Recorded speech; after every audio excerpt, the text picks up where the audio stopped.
Today's episode is brought to you by Morrissey & Co.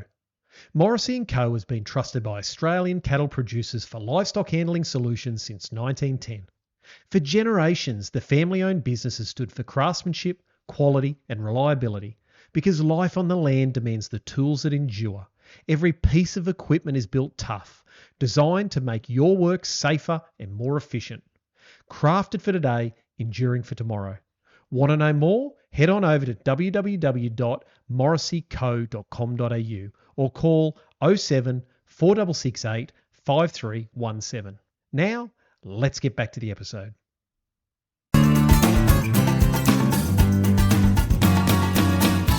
G'day, Ben Law here, the Financial Bloke, back with another mini episode.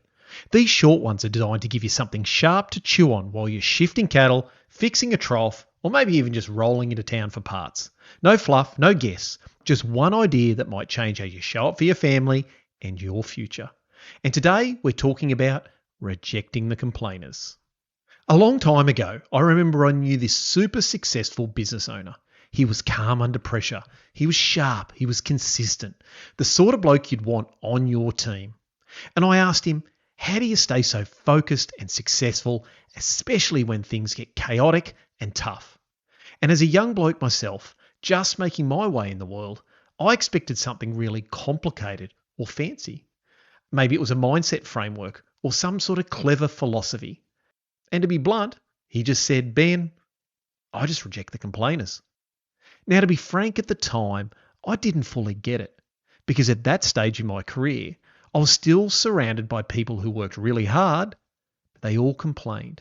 People who were capable, but ultimately they were just frustrated. Good people, decent operators, just stuck chewing on the same gripes year after year.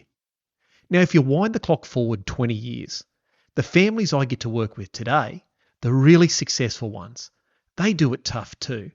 Weather turns, markets seem to move, family dynamics get messy. And ultimately, plans don't land the way they're supposed to.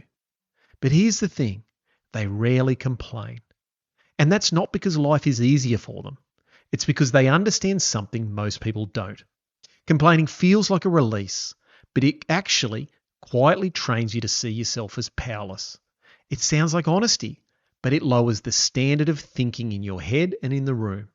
It feels justified, but it drains energy without creating any movement or momentum. You see, you can complain all day and still go nowhere. So over time, the successful families do things differently. They talk about their problems, and then they'll talk about solutions. They'll acknowledge the pressure they're under, and then they'll decide what matters next. They sit with the discomfort, but they won't pitch a tent there. And then there's the harder part.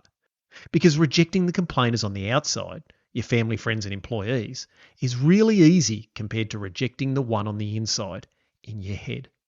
The quiet voice that shows up late at night and says, it shouldn't be this bloody hard. The voice that whispers, no one else has to deal with this shit. The voice that says, I'm the only one doing the hard yards right now. I've heard that voice more than once, and the voice sounds reasonable, and often it even sounds fair.